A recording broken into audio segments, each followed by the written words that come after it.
itu matang mempersiapkan kemenangan untuk umat muslimin. Jadi Nabi merancang rancangan yang Nabi SAW buat itu dirancang untuk menang. Asalkan seluruhnya diikuti dengan taat.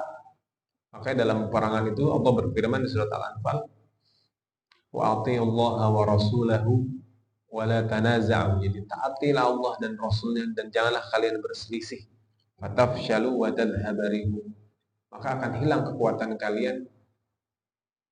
Fatadhhaba rihukum. Kemudian Allah kata wasbiru innallaha ma'as sabirin.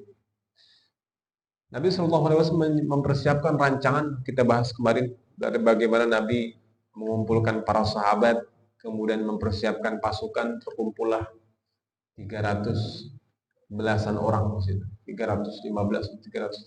orang, 315 orang terkumpul, berangkat semua menuju Badar. Dan kita bahas kemarin bagaimana Nabi menempatkan para sahabat. Ketika Nabi menempatkan para sahabat di dekat sumur Badar, kemudian ada usulan dari salah seorang sahabat ketika itu untuk agar Nabi SAW menempatkan sumur Badar itu di belakang dan mengubur sumur Badar itu setelah para sahabat mengumpulkan air, mengubur sumur Badar agar nanti orang-orang musyrikin tidak dapat meminum air dari sumur tersebut. Dan usulan sahabat ini diterima Nabi SAW. Jadi memang meskipun ada Nabi, ada Rasul, ada wahyu, ada malaikat Jibril, peran akal manusia itu tetap tidak dapat dinafikan. Nabi terima usulan dari sahabat tersebut. Tidak hanya itu, bahkan sahabat petinggi Ansor yang bernama Sa'ad bin Mu'adz juga mengusulkan agar Nabi berada di dalam bilik gitu, di dalam bilik tempat khusus kotak gitu, berada di atas unta. Nabi SAW berada di situ. Itu juga usulan dari sahabat Sa'ad bin Mu'adz agar mereka tahu di mana posisi Nabi, kemudian Nabi bisa memantau semua jalannya peperangan. Dan hanya Abu Bakar As-Siddiq yang boleh memasuki bilik tersebut. Subhanallah. Ini juga usulan dari sahabat Sa'ad bin Mu'adz. Jadi banyak usulan-usulan dari para sahabat dalam menjalankan strategi perang ini. Jadi Nabi bermusyawarah, Nabi menerima pendapat dan masukan dari para sahabat. Bahkan kita bahas kemarin ketika Nabi SAW ingin berangkat perang, Nabi ingin memastikan kesolidan dari Muhajirin dan Ansor. Nabi tanya orang-orang Muhajirin, mereka siap dengan segala keputusan. Kalau memang harus perang, mereka siap. Tapi ternyata yang Nabi tunggu adalah jawaban dari sahabat Ansor. Hingga Nabi melihat kepada sahabat Sa'ad bin Mu'adz, dia petinggi Ansor. Kalau Sa'ad bin Mu'adz bilang A, semuanya. Tapi Nabi melirik Sa'ad bin Mu'adz, kemudian Sa'ad mengatakan, ya Rasulullah, seakan-akan engkau menunggu pendapat dari kami.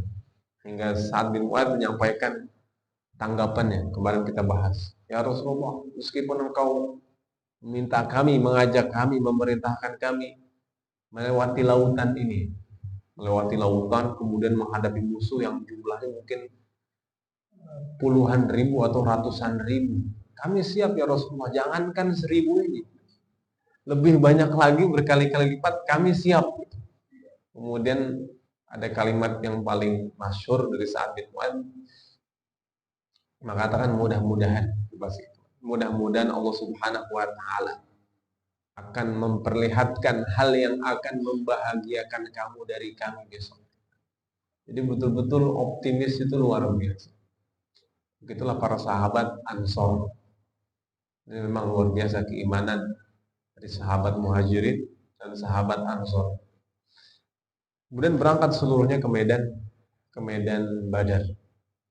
Semua bergerak, masing-masing kelompok menempati tempat mereka masing-masing. Nah, kemudian dimulailah saat itu yang dikenal dengan mereka masing-masing ingin memastikan gitu kan. Kan informasi sebelumnya kita bahas kemarin, Nabi udah dapat kira-kira jumlah orang-orang kafir Quraisy itu berdasarkan salah seorang tawanan, itu kira-kira jumlahnya 900 sampai 1000. Sedangkan orang Quraisy nggak tahu jumlah Nabi dan para sahabat itu berapa. Ketika sudah dekat, Nabi mengirim utusan dan orang Quraisy juga mengirim utusan. Dan utusan yang dikirim sama Quraisy yang dari Nabi SAW yang dikirim Ali bin Abi Thalib sama Zubair. Kemudian keduanya ini berhasil nangkep salah seorang pelayan Quraisy, kemudian diinterogasi Nabi SAW. Orang Quraisy juga ngirim orang. Orang yang dikirim Quraisy juga bukan orang biasa. Namanya Umair bin Wahab. Umair bin Wahab. Dia punya julukan. Umair bin Wahab ini orang yang dikirim Quraisy buat memantau pasukan tentara muslim. Umair bin Wahab ini bukan orang kaya di Quraisy. Dia termasuk fakir miskin di Quraisy, tapi masih memiliki nasab. Keluarganya dia diurus sama salah satu keluarga besar di Quraisy. Maksudnya dipekerjakan, diberikan penghasilan. Jadi sebenarnya Umair bin Wahab ini keluar bukan mau ngamanin dagangan karena dia nggak punya dagangan sama sekali, tapi karena dia dipaksa gitu kan.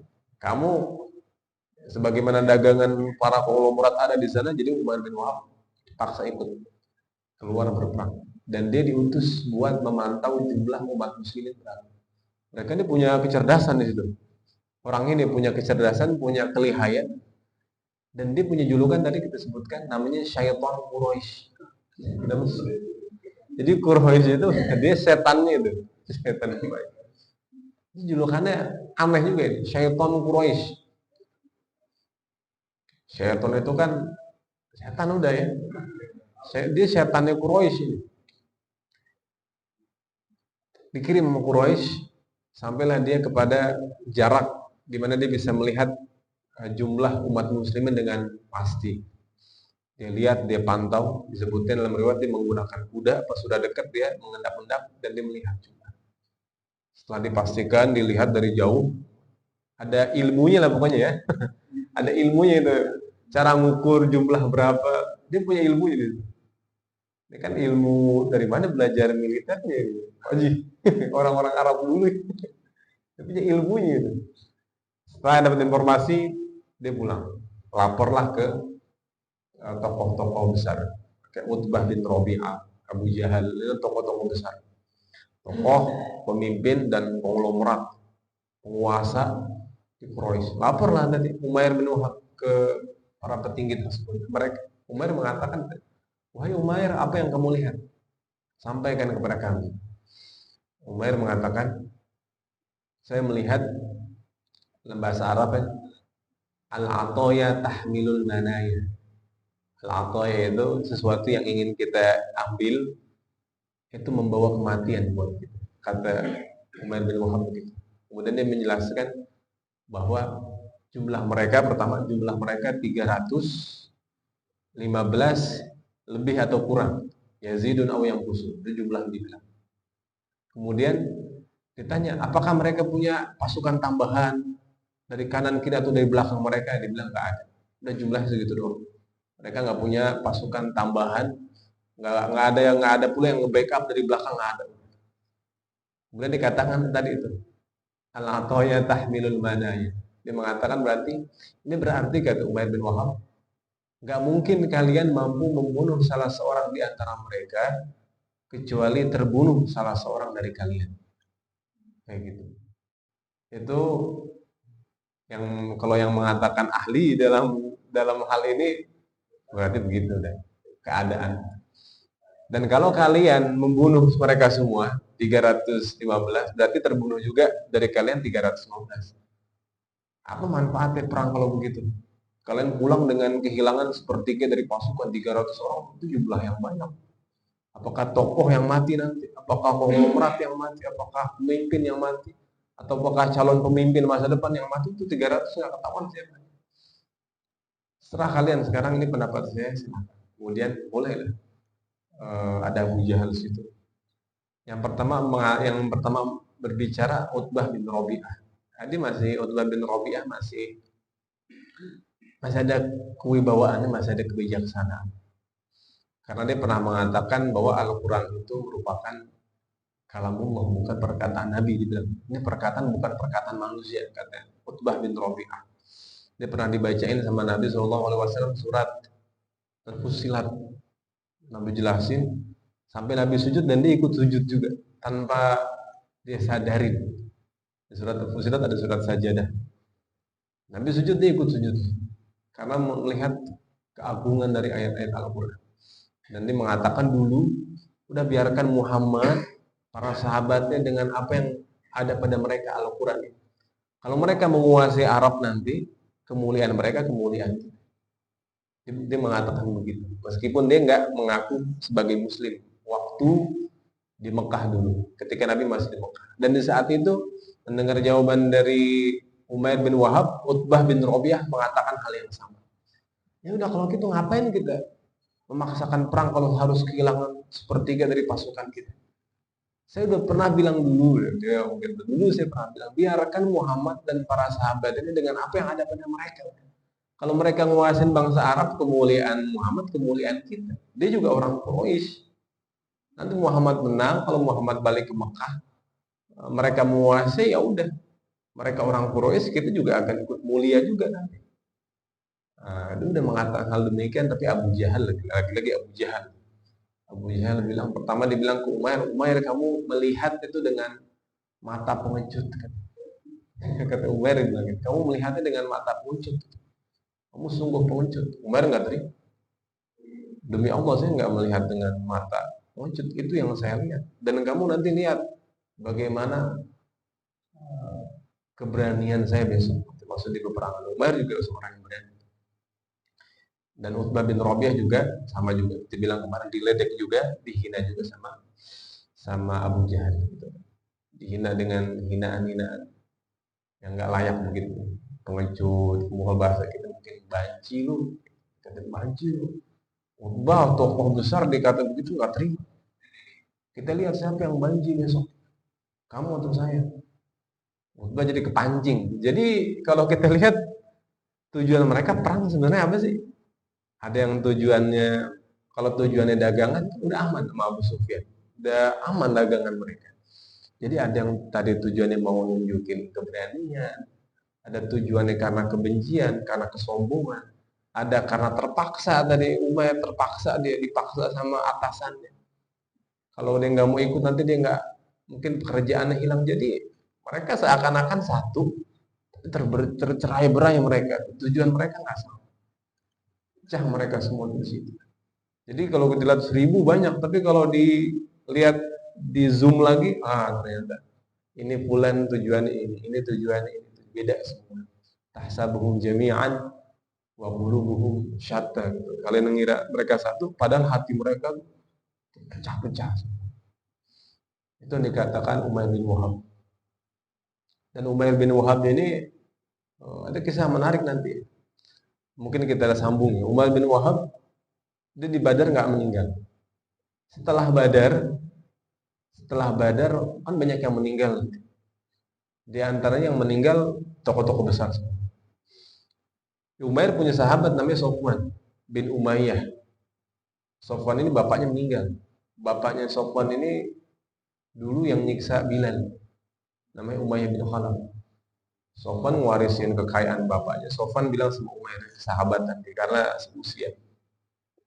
Umair saya masih nggak terima, saya masih sakit hati. Masa bapak saya dibunuh sama budak gitu kan? Bapak ini dibunuh sama Bilal. Masa bapak saya kalau yang lain, Utbah bin Rabi'ah dibunuh sama Hamzah. Dibunuh sama Hamzah. Wajar kalah gitu kan, Hamzah yang bunuh. Wajar gitu, semua orang masih bapak saya nggak terima. Saya bukan marah, saya bukan kesal sama Bilal, tapi orang yang memberikan pedang sama budak itu, sama Nabi Muhammad. Akhirnya Umar bilang gini, wahai Sofwan, saya ada ide. Saya juga nggak bisa hidup seperti ini, kehilangan banyak orang-orang yang saya cintai. Kalau bukan karena kata Umair tadi, kalau bukan karena saya punya keluarga, anak istri yang perlu saya urus, anak-anak yang masih kecil, saya udah berangkat ke Madinah. Ngapain? Saya pura-pura negosiasi, begitu dekat Muhammad, saya mau tikam langsung. Ini dia ngobrol berdua di dekat Hajar Aswad, udah berdua. Bahasa pun. Sofwan bilang, demi Allah kamu bilang begitu Umair? Tenang aja udah. Kalau begitu anak istri kamu saya yang urus. Saya yang urus. Ini Sofwan udah girang banget. Dia udah girang, betul-betul girang. Karena sahabat ini ngasih solusi atas kesedihan. Tenang nanti, anak kamu, semua keluarga kamu saya yang urus. Di bawah tanggung jawab saya. Sepakat, deal dari mereka berdua. Umair berangkat langsung, gak pikir panjang, berangkat naik kuda. Sofwan karena udah kegirangan dia, ini mana masih anak muda ya Sofwan, kegirangan gitu. Dia pergi ke beberapa tokoh yang masih hidup, kayak Abu Sufyan masih hidup, Khalid bin Walid masih hidup, itu kan yang warisin bapak. Dia bilang, kemudian dikumpulin semua tokoh Quraisy yang masih hidup. Wahai para pemuka Quraisy, dengar yang saya katakan, beberapa hari lagi akan ada informasi yang akan membahagiakan kalian semua. Tunggu aja ya. Apaan ini? Pokoknya tunggu aja udah. Wah, dia kan penasaran semua. Sofwan dia udah girang. Apa nih yang kamu sembunyikan Sofwan? Tunggu aja. Udah berjalan sehari, 2 hari, 3 hari. Udah lewat sebulan, udah lewat 2 bulan, panik dia. Mulai ditagih sama para pemimpin Quraisy. Mana Sofwan, janji yang kamu janjikan sama kami? Dia diem aja kan. Dia udah gelisah hati. Ternyata apa yang terjadi sama Umair? Umair berangkat sampai di Madinah. Umair masuk ke Madinah. Umair bertemu Rasulullah SAW. Kemudian Umair mengatakan an'inta sobah, di bahasa salam orang Arab. Kemudian Nabi mengatakan, wahai Umair, Allah sudah mengganti salam kita dengan salam yang lebih baik, yaitu Assalamualaikum warahmatullahi wabarakatuh. Kata Umair, saya nggak biasa ngomong kayak gitu. Umair bilang, saya nggak biasa ngomong kayak gitu. Dan juga masalah salam gitu ya. Kemarin sempat viral sama masalah salam gado-gado gitu. Itulah ya, salam gado-gado. Tapi kita Allah udah ganti segala bentuk salam dengan salam yang lebih baik. Nabi bilang begitu. Yaitu Assalamualaikum warahmatullahi wabarakatuh. Tapi orang-orang seperti Umair ya tiap zaman ada. Saya nggak biasa salam yang kayak gitu. Pokoknya salam yang dia suka aja. Kemudian Nabi tanya, kamu mau ngapain di sini Umair? Oh, saya mau membebaskan salah satu budak, yang budak tersebut bukan budak. Saya mau membebaskan salah satu tawanan. Tawanan tersebut masih keluarga saya.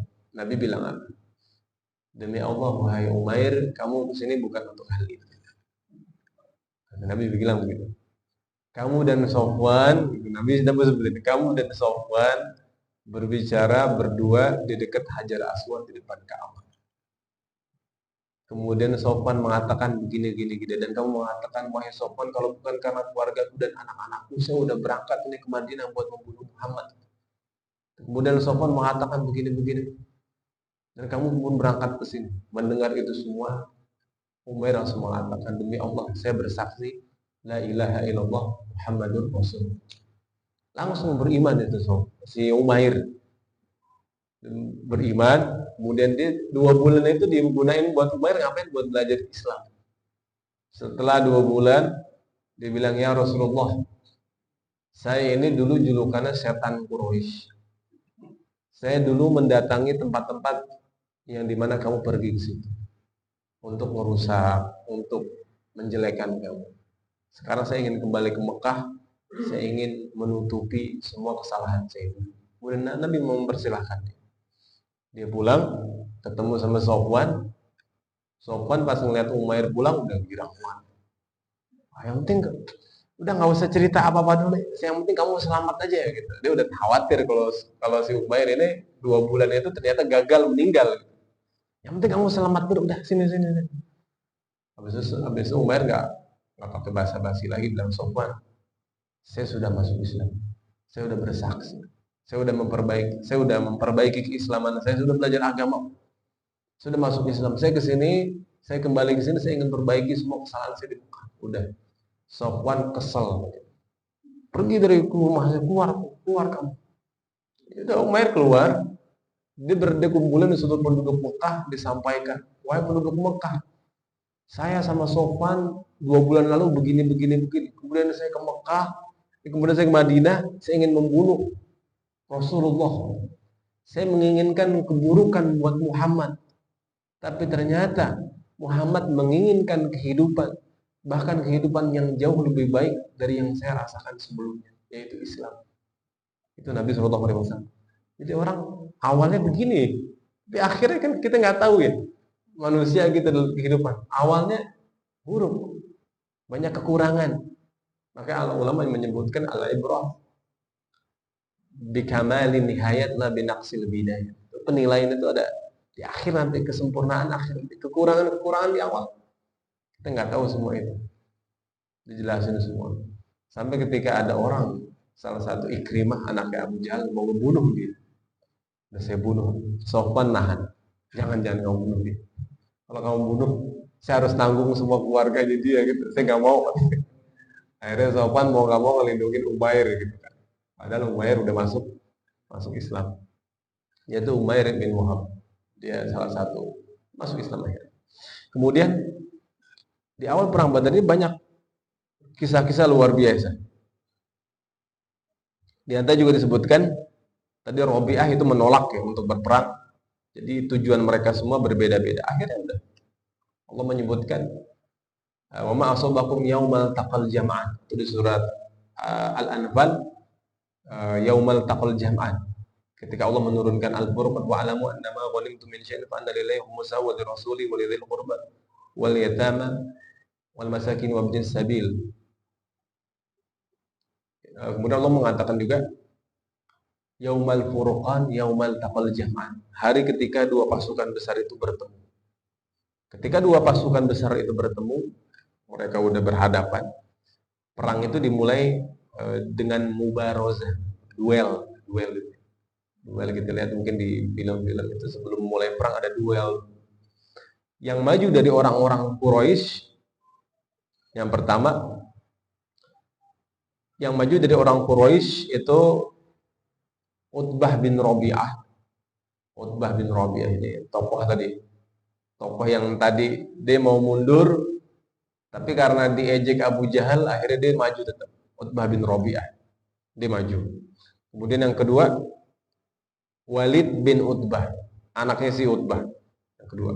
Yang ketiga Syaibah bin Rabi'ah, saudaranya si Utbah. Jadi satu keluarga. Utbah, anaknya, sama saudaranya, dia bertiga. Dia bertiga maju mau berduel. Pertama yang mau nantang mereka orang-orang dari Ansor. Kemudian Utbah mengatakan, bukan kalian yang kami ingin hadapi. Keluarkan keluarga kami dari dalam kalian. Kemudian Nabi SAW memerintahkan Hamzah bin Abdul Muttalib, Ali bin Abi Thalib, sama satu lagi Nabi perintahkan Ubaidah bin Harith. Ini sama ini tokoh-tokoh Quraisy juga ya. Hamzah bin Abdul Muttalib semuanya tahu siapa Hamzah. Hamzah ini setara lah sama Utbah ini. Kedudukan, kemuliaan, kekayaan itu sama. Kemudian yang kedua Ali bin Abi Thalib. Ali bin Abi Thalib setara sama anaknya si Utbah tadi. Kemudian yang kedua adalah Ubaidah bin Harith, itu setara kedudukannya dengan saudaranya atau adiknya si Utbah bin Rabi'ah. Ketika melihat yang maju tiga orang ini, Utbah bin Rabi'ah tadi mengatakan, wah mereka ini memiliki kemuliaan yang sama dengan kami. Mereka puas. Si musuh tersebut puas dengan orang-orang yang Nabi perintahkan buat maju. Jadi mereka itu bangga gitu. Berhadapan dengan Hamzah, berhadapan dengan Ali bin Abi Thalib, berhadapan dengan Ubaidah bin Harith, mereka bangga tiga orang ini. Jadi meskipun mereka mati, kalah tapi dalam keadaan bagi mereka orang Quraisy mulia gitu. Karena mereka dikalahkan juga sama orang-orang yang punya kedudukan. Apa yang terjadi? Ya jelas ini. Udah lawan Hamzah, udah pasti Hamzah menang lawan Utbah bin Rabi'ah. Utbah bin Rabi'ah meninggal. Kemudian Ali bin Abi Thalib, kita tahu sendiri Ali bin Abi Thalib dari kecil dididik Nabi sallallahu alaihi wasallam, juga sangat pandai, punya pedang khusus itu ya. Ali bin Abi Thalib juga menang dalam duel tersebut. Yang ketiga Ubaidah bin Harith sama Utbah. Ini sempat sulit karena Utbah itu dia bersumpah dia akan menang dan dia akan minum sumur di Badar. Ternyata dia ditebas kakinya sama Ubaidah bin Harith. Dia lari mau minum ke sumur Badar. Ternyata sumur Badar udah diuruk semua. Nah, disitulah dia dibunuh sama sahabat Ubaidah bin Harith. Itu dimulai dengan mubarazah. Jadi dengan duel. Kemudian Nabi SAW melarang para sahabat untuk maju duluan. Kan melihat kondisi seperti itu, udah 3 orang ini udah mati. Abu Jahal akhirnya emosi begitu kan. Kemudian dalam kisah disebutkan para sahabat ketika menang mereka berteriak ahadun ahad, mereka bertakbir dan berteriak ahadun ahad. Mendengar itu semua udah orang-orang Quraisy kafir terpancing, mereka semua maju menyerang. Nabi melarang para sahabat untuk menyerang duluan. Karena Nabi punya strategi. Nabi memerintahkan yang pertama, para sahabat tetap dalam shaf. Ketika musuh sudah semakin dekat, Nabi perintahkan pasukan pemanah untuk menyerang. Jadi pasukan pemanah. Di surat Al-Anfal Allah berfirman, "Wa ma ramaita idz ramaita walakinnallaha rama." Tidaklah kalian melempar ketika kalian melempar kecuali Allah yang melempar. Nabi sebutin dalam hadis juga, ala innal quwwata firromyi. Sesungguhnya kekuatan itu ada pada lemparan, pada panah, itu disebutkan. Nabi perintahkan pasukan pemanah duluan. Setelah itu pasukan pemanah mundur, baru pasukan selanjutnya maju ke depan. Dan perang Badar ini terjadi di 17 Ramadan Jumat pagi. 17 Ramadan Jumat pagi. Subhanallah, 17 Ramadan Jumat pagi yang disebut Yaumul Furqan. Nanti kita bilang perang Badar itu hari pembeda. Setelah perang Badar itu terlihat semua perbedaan-perbedaan antara Mekah Madinah, mukmin, munafik semakin nampak, orang-orang yang keimanannya benar, orang-orang yang keimanan rusak semakin tampak setelah perang Badar ini. Disebutkan juga sebelum maju disebutkan Nabi SAW sempat keluar biliknya, kemudian memotivasi para sahabat begitu kan. Nabi mengatakan, siapa di antara kalian yang berperang dengan kesabaran, mengharapkan keridhaan Allah dan tidak berpaling sedikit pun dari musuh, maka balasannya surga. Motivasi subhanallah. Kemudian ada sahabat bernama Umair bin Al-Humam mengatakan, ya Rasulullah, kalau begitu antara kita dengan surga kematian doang dong. Iya, Nabi bilang begitu. Kemudian dia maju dengan penuh semangat dan dia mati sebagai syahid, salah seorang sahabat yang syahid. Kemudian juga Nabi juga mengatakan, ketika Nabi mengatakan demikian, ada sahabat Auf bin Al-Harith. Sahabat Auf bin Al-Harith ini sahabat ikut perang Badar, mengatakan, ya Rasulullah, apa yang Allah paling cintai di hari ini? Ini perang kayak gimana yang Allah paling cintai? Nah, kemudian Nabi mengatakan, engkau meletakkan tanganmu ke dalam tubuh musuh, untuk kau nyerang musuh, kau pukul langsung dia dengan sekuat tenaga dengan tanganmu sendiri. Mendengar itu, sahabat Auf bin Al-Harith ini melepas baju perang, dengan ringan bergerak gitu, ingin menjemput syahid, menyebut keridhaan Allah Subhanahu wa taala. Kemudian juga Nabi berpesan kepada para sahabat untuk tidak membunuh 2 orang. Jadi silakan bunuh kecuali 2 orang ini, kata Nabi, jangan dibunuh. Pertama Mut'im bin Adi, kedua Abbas bin Abdul Muttalib. Jadi paman Nabi Abbas dipaksa ikut keluar. Jadi ada beberapa orang muslim yang mereka nggak hijrah, tetap di Madinah dan dipaksa ikut keluar dalam perang Badar. Di antaranya Abbas bin Abdul Muttalib. Nabi pesan ke semua para sahabat, jangan bunuh Mut'im bin Adi sama Abbas bin Abdul Muttalib. Abbas jelas paman Nabi. Ada seorang sahabat namanya Abu Huzaifah dia bilang begini, Abu Huzaifah ketika hadis ini Nabi sampaikan, dia bilang, masa kita ngebunuh bapaknya fulan, anaknya fulan kita bunuh, kemudian kita biarin paman Nabi nggak dibunuh? Demi Allah, kalau saya ketemu Mut'im bin Adi atau Abbas bin Abdul Muttalib, saya bunuh juga. Nabi bilang ke Umar bin Khattab, wahai Umar bin Khattab, apakah kamu tega wajah paman Rasulullah itu ditebas pedang? Umar mendengar Nabi mengatakan itu, Nabi nggak ngomong-ngomong ke Abu Huzaifah langsung. Umar bilang, ya Rasulullah, biarkan saya penggal leher dia sekarang. Umar begitu kesal dengan perkataan Abu Huzaifah.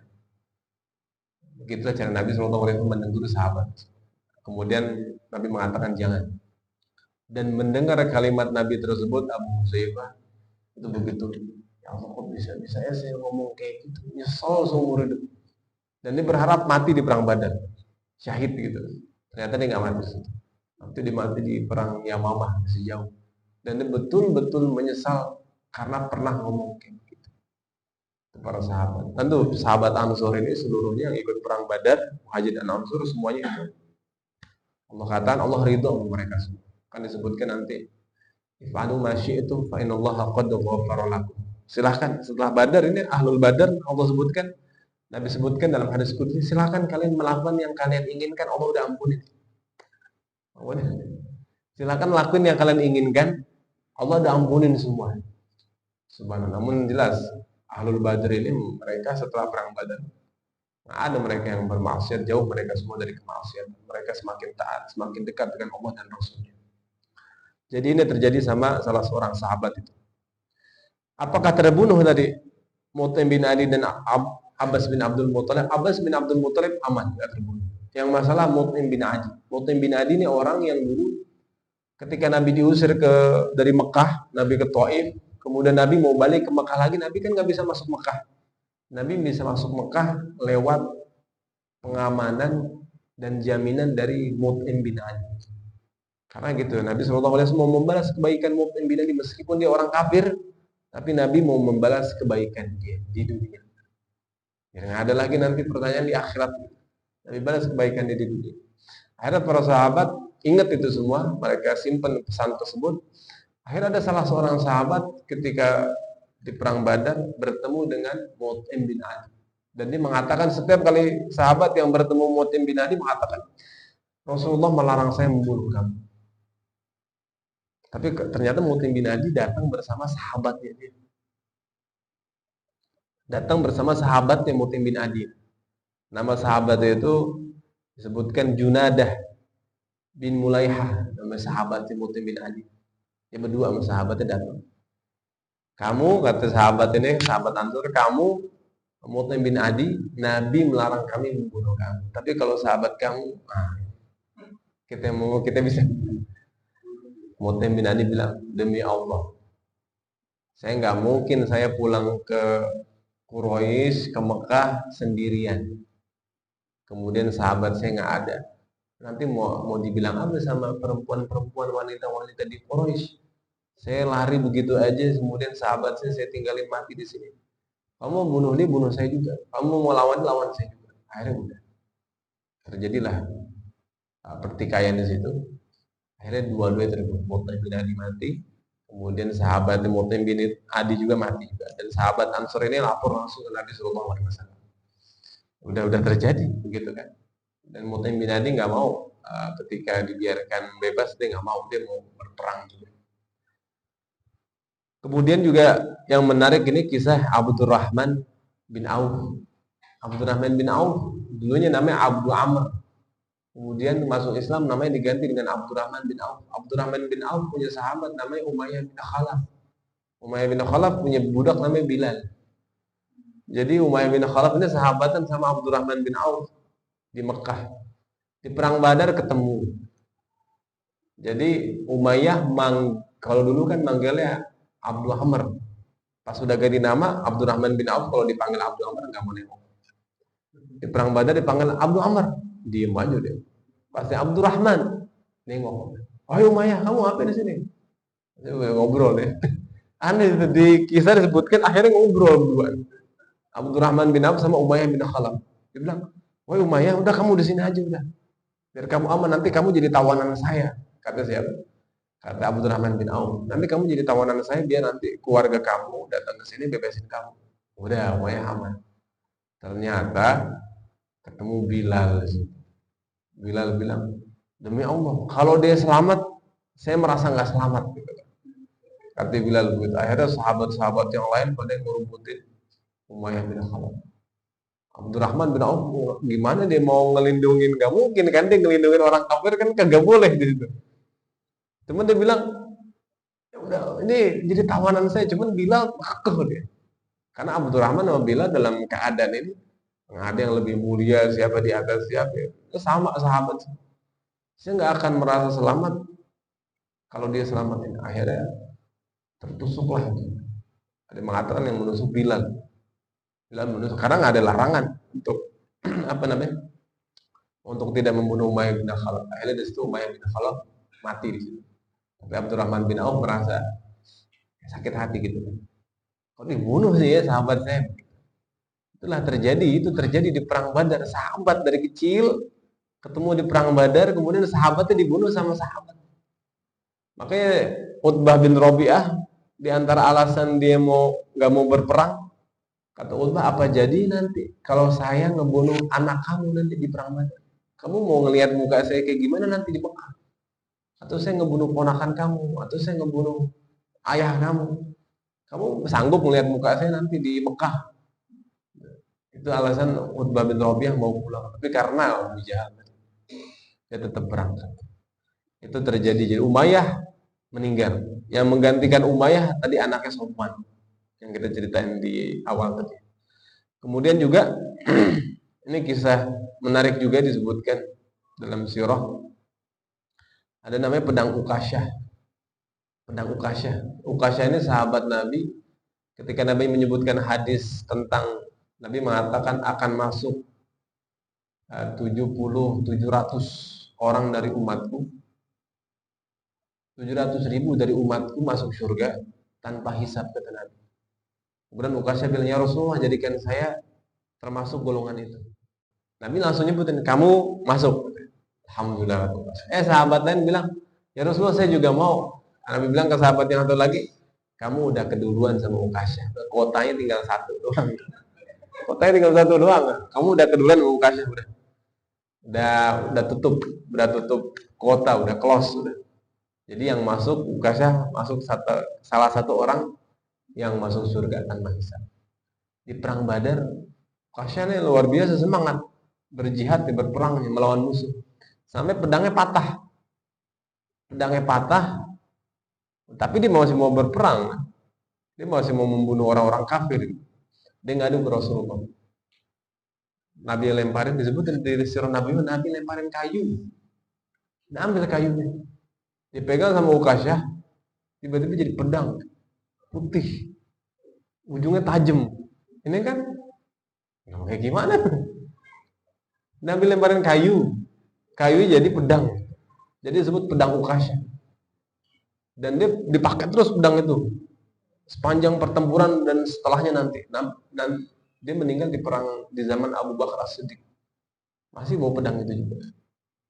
Pedangnya kayu, berubah jadi pedang. Subhanallah. Jadi bukan tongkat Nabi Musa, itu tongkat Nabi Musa bisa jadi ular begitu. Nabi Sallallahu Alaihi Wasallam punya mujizat yang sama. Jadi pedang itu kayu. Dia berperang itu juga subhanallah. Kemudian ini di sini ada beberapa riwayat tentang sahabat-sahabat yang melihat malaikat. Mereka nggak melihat langsung begitu. Ada satu riwayat dari Ibnu Abbas. Ibnu Abbas meriwayatkan ada 2 orang katanya dari Bani Ghifar. Bani Ghifar ini kan bani yang dikenal perampok mereka. Mereka mau nonton perang Badar gitu dari atas bukit. Ada 2 orang. Ketika mereka di atas bukit, mereka mendengar di atas ada suara orang yang menyuruh kuda itu untuk bergerak cepat. Dan ketika mendengar suara tersebut, itu suara begitu dahsyat ketika didengar sama 2 orang yang ceritain. Dua orang cerita ini cerita ke Abdullah bin Abbas. Sampai temannya meninggal di tempat. Dia datang berdua, ketika mendengar suara dari langit, temannya meninggal di tempat gitu, gara-gara suara tersebut. Dan yang cerita ini, itu saya juga udah hampir pingsan itu. Mendengar suara pasukan kemudian berteriak, memerintahkan kudanya untuk bergerak cepat. Kemudian Abdullah bin Abbas menyebutkan itu suara Jibril ketika menunggangi kudanya, sampai orang meninggal gitu dengar suara malaikat begitu. Mendengar suara aja meninggal. Gimana ini? Kemudian disebutkan juga dari Abu Daud Al-Mazini, dia menyebutkan ciri malaikatnya. Ini hampir semua riwayat dari Abdullah bin Abbas. Abdullah bin Abbas memang sahabat yang paling paham tentang takwil itu. Dia menyebutkan ciri malaikat di perang Badar itu pakai sorban putih. Sorban putih katanya panjang sampai ke punggung. Sorban sampai ke punggung. Di perang Badar warna putih kata Ibnu Abbas, nanti di perang Hunain itu warna merah. Allahu a'lam. Sebutkan begitu. Kemudian juga ada sahabat yang menyebutkan, ada sahabat menyebutkannya dari Ali bin Abi Thalib menyebutkan di perang Badar malaikat itu semuanya menggunakan sorban putih kecuali malaikat Jibril sorban emas. Malaikat Jibril pakaian emas semua. Ini disebutkan. Itulah malaikat. Jadi Nabi SAW kita bilang mana kalau Nabi Sulaiman punya pasukan dari jin, Nabi SAW pasukan jinnya malaikat. Malaikat disebutkan di surat Ali Imran, bala in tasbiru wa tattaqu wa ya'tukum min fawrihim hadza yumdidukum rabbukum bi khamsati alafin minal malaikati munzalin. 5.000 malaikat Allah turunkan. Di surat Al-Anfal disebutkan idza staghithuna rabbakum fastajaba lakum anni mumiddukum bi alfin minal malaikati murdifin. Ketika engkau Nabi SAW berdoa kepada Allah Subhanahu wa taala, disebutkan kemarin Nabi berdoa begitu khusyuk, begitu panjang. Nabi sendiri di biliknya, hanya Abu Bakar yang dengar. Sampai Abu Bakar juga terenyuh dengan doa-doa Nabi SAW. Dengan doa tersebut Allah turunin malaikat. Idz tastaghithuna rabbakum, ketika kalian memohon pertolongan dari Tuhan kalian. Anni mumiddukum, aku perkuat kalian dengan 1.000 malaikat. Yang pertama 1.000, kemudian 3.000, kemudian terakhir 5.000 Allah turunkan. Di alfin minal malaikati murdifin. Murdifin itu malaikat yang memiliki tanda-tanda. Disebutkan nanti musawwimin, mereka punya tanda-tanda. Disebutkan nanti ada sahabat yang ketika ingin memenggal musuh, dia baru mau penggal, kepala udah kepenggal dulu. Ini siapa yang menggal nih? Saya apa? Dia nggak tahu di situ. Dia nggak nyebut malaikat. Mungkin ada sahabat lain, tukang malaikat. Jadi yang menyebutkan riwayat malaikat Abdullah bin Abbas sama Ali bin Abi Thalib menyebutkan mereka melihat malaikat. Kalau dalam Al-Quran jelas Allah menurunkan malaikat di surat Al-Anfal, kemudian di surat Ali Imran.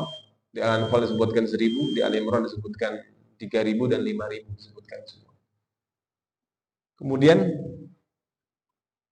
ini yang terjadi, ini meninggalnya Abu Jahal. Abu Jahal meninggal di perang Badar. Abu Jahal tokoh utama. Dia itu bisa dibilang saingan Nabi SAW, saingannya Nabi Muhammad SAW. Dulu Abu Jahalnya orang nomor 1 di Mekah. Tapi ketika Nabi menerima wahyu, dia ini tergeser gitu kan. Perhatian orang-orang Mekah itu ke Nabi SAW dan dia merasa tersaingi di situ. Dia merasa tersaingi, makanya dia ingin mengalahkan Nabi Muhammad SAW di perang Badar itu. Allah mengatakan wala takunu kalladzina kharaju min diyarihim bataran wa ria'an. Janganlah kalian keluar dari rumah kalian seperti orang-orang yang keluar dari rumahnya dalam keadaan sombong dan pengen dilihat manusia. Siapa Abu Jahal ini? Abu Jahal pengen mengalahkan umat muslimin, kemudian dia akan berpesta 3 hari 3 malam di Badar. Biar semua penduduk Arab tahu kekuatan, kehebatan kita. Katanya begitu, kata Abu Jahal. Allah Subhanahu wa taala mengabadikan itu di surat Al-Anfal.